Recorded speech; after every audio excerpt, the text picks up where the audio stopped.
Hey everybody, I'm JoPro, and today we're talking about tennis. Not that kind of tennis, the ridiculous, over-the-top, inconsistent Mario tennis type of tennis. Great. There's a tennis ball slowly rolling towards me, and now it's gonna knock me over. Oh look, it's knocking me over. I've been knocked over. Let's do this thing. Today we're taking a brief look at the brand new Mario Tennis Aces and ranking the characters, courts, and adventure mode boss fights. I was gonna rank other stuff too, like the campaign minigames, mini-bosses, and so on, but, well, they really annoyed the plastic crap out of me, especially the freaking blooper mini-boss, so I didn't. Also, I hate this game. I really do. Thank you! My top 16 playable characters are based chiefly on design and animation, personality, and their special shot and other unique traits rather than how good and even overpowered they are. I'm looking at you, Bowser Jr. Number 16, ironically, is Lord Bowser himself. Truthfully, Bowser is pretty lame at tennis. You'd think he'd be incredibly powerful and hit the ball really hard, but he doesn't seem to have much power at all. He's also slow, and his hulking presence has trouble pushing past even measly toads like these guys. His special shot is also standard and dull. He does get some value from his wide reach, however, which is perhaps his only redeeming quality. In 15th place is Spike. I don't have much to say about Spike. He's kinda cute, I guess. His special is okay, I guess, but he's also such a jerk. He will find the things you are most sensitive about in your core and use them against you. For real though, this kid doesn't make a lick of sense. He ridicules Mario for sucking, implying that by helping him, he'd be doing charity work, but then celebrates when Mario beats him, as if he liked Mario all along. Not to mention, he is absolute garbage at tennis and has no room to talk. Ugh, just die, Spike.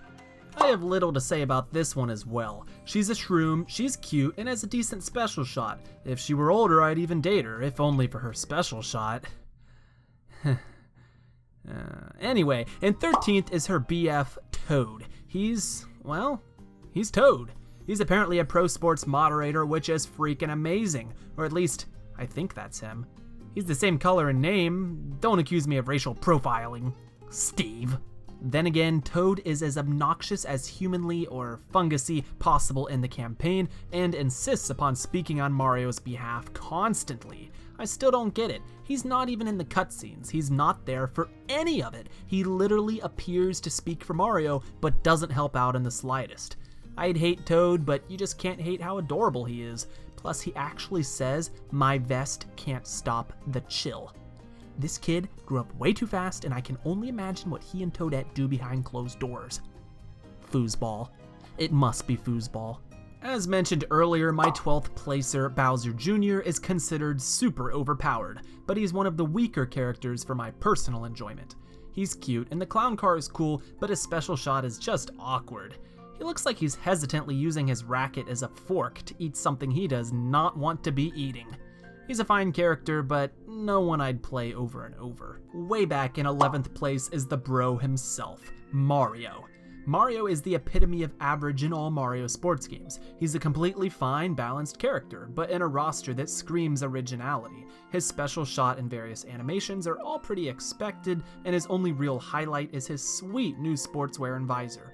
Plus, you have to use him for the entirety of the campaign, so I'm kinda sick of him for the time being.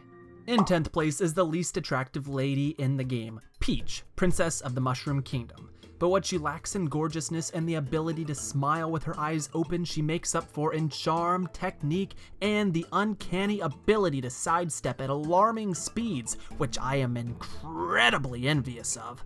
She's also got a cute special. She may be the most average princess, but we love her anyways. Daisy may be extremely annoying, but she's also a strong, independent woman, and I can't put my finger on it, but there's something about her I really love. Her special shot is very strange, but very great, and her animation when winning a point is genuinely hilarious. Still, as said earlier, she's obnoxious and, well, has some weird traits. You okay there, Daisy? She's also highly embarrassing when a point is scored against her. Falling on the ground, really, Daisy? So unprofessional.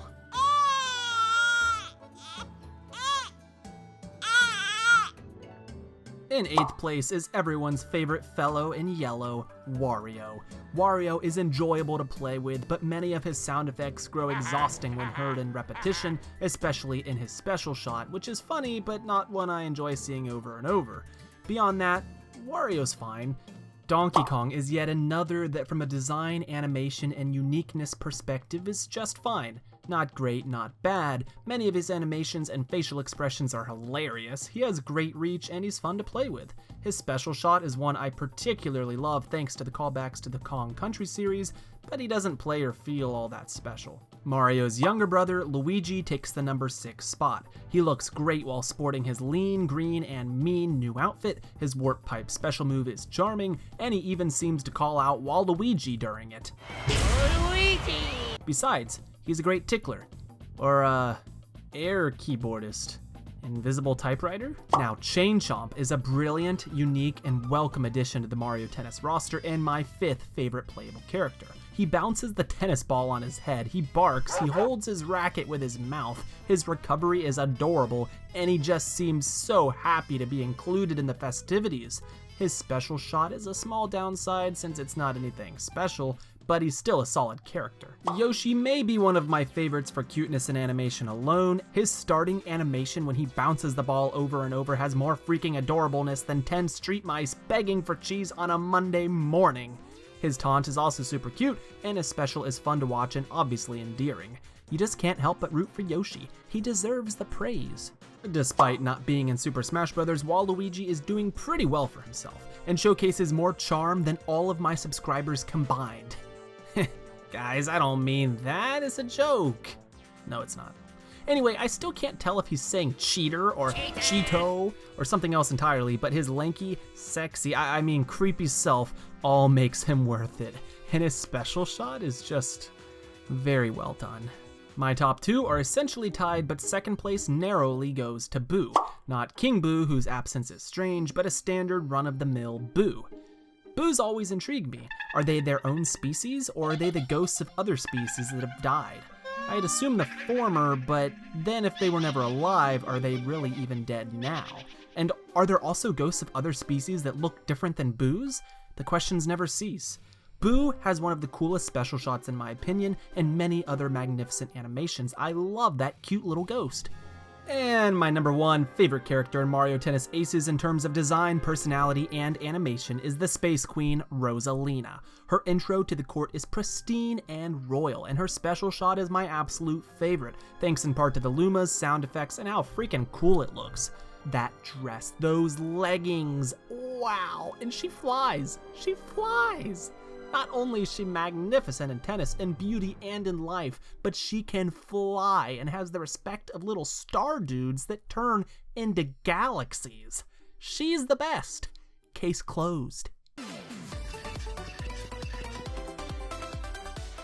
And now we rank the beautiful rectangles of Friendship Decay, where tennis superiority is championed out to the highest bidder. Whether by deuces long struggled or a service ace entangled, these are the top 7 tennis courts that ultimately earn or become unworthy of our everlasting respect.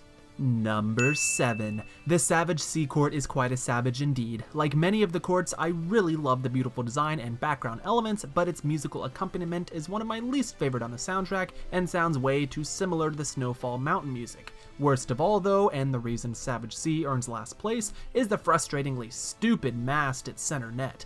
This obstacle makes it extremely tricky to predict which direction the ball will bounce, and makes single-player campaign missions that much more exasperating.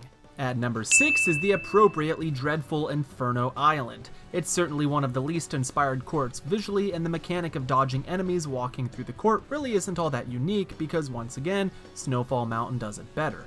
The music is boring, but really that's this entire court for you. It is pretty fun to dance with exploding Mecha Koopas, and the side boss fight with Boom Boom was enjoyable, at least for me, but this court still remains forgettable. Mirage Mansion is at number 5. Unlike the last 2 courts, it's not bad at all, but it's also not great. It's just kinda, I don't know, average, I guess?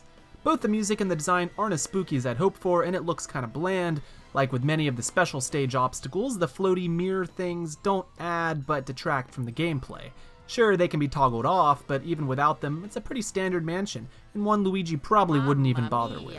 Piranha Plant Forest enters our list at number 4. Without doubt, it's the prettiest court in the game, filled with vibrant colors and detail and wonderful shading and lighting effects. The music is wonderful too, even if it still sounds samey with the game's other compositions. I actually like the Piranha Plant gimmick, if only they spit the ball out faster. Unfortunately, the gameplay slows down significantly since the piranhas keep the tennis ball for so long and so clearly telegraph where they're going to shoot it. If it were a faster paced gimmick, this court would be even higher on my list.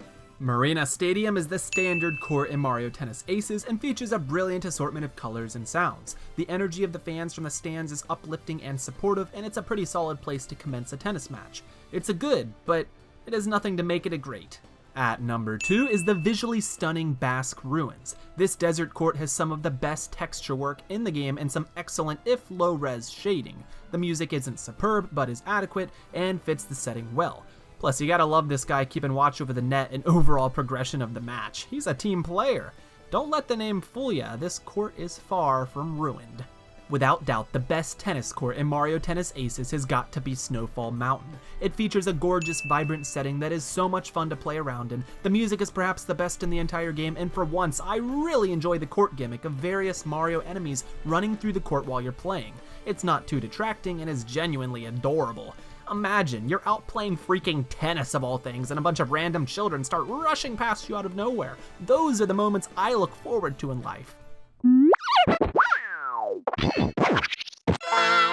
If you've played Mario Tennis Aces main adventure mode, then you understand how obnoxiously infuriating it can be. Thankfully though, the bosses are one of the least frustrating and most fun elements of the single player, even if they're all more or less the same gameplay, just reskinned and rethemed. The only boss fight to be a truly miserable affair is the final boss, Balsian. Balsian is just terrible and nearly impossible for me to master and beat. It's overwhelmingly difficult to hit his special shots and equally tough to avoid losing time by getting hit with his various shenanigans. And what's worse, he has a tendency to break one's rackets. I guess that's what happens when Bowser mixes with this stupid Lucille. Whoops, I mean Lucian. And Infinity Stones. Whoops, I mean Power Stones. An idiot's story deserves an idiot final boss. Our number 5 boss is in similar theme to the last, the Bowser statue.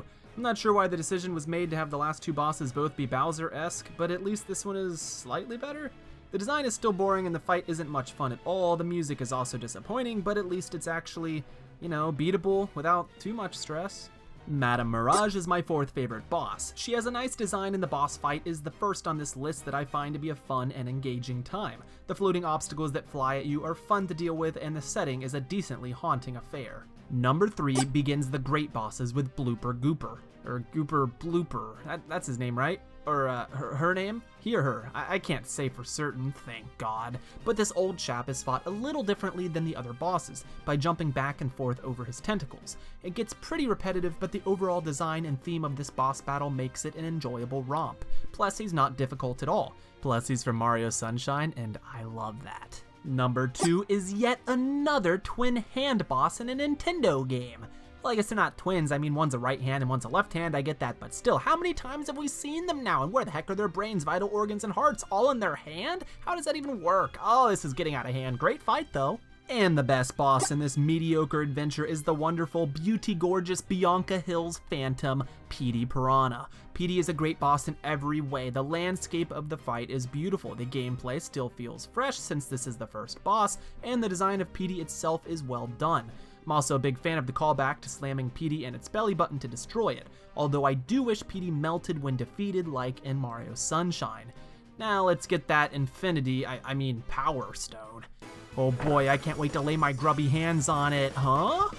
Why don't they show them? So much lead-in, and we never even see the stones we work so hard to earn. It's honestly so awkward and anticlimactic to end a cutscene this way. So the question becomes, who would win in a round of real-life tennis? Rosalina or JoPro? No items, Fox only, final destination. I think the answer is obvious. Hey guys, thank you so much for watching. Don't forget to subscribe and like the video, and make sure to check out some of my other videos about Mario Odyssey, Zelda, and the top 10 2D platformers. See you guys next time.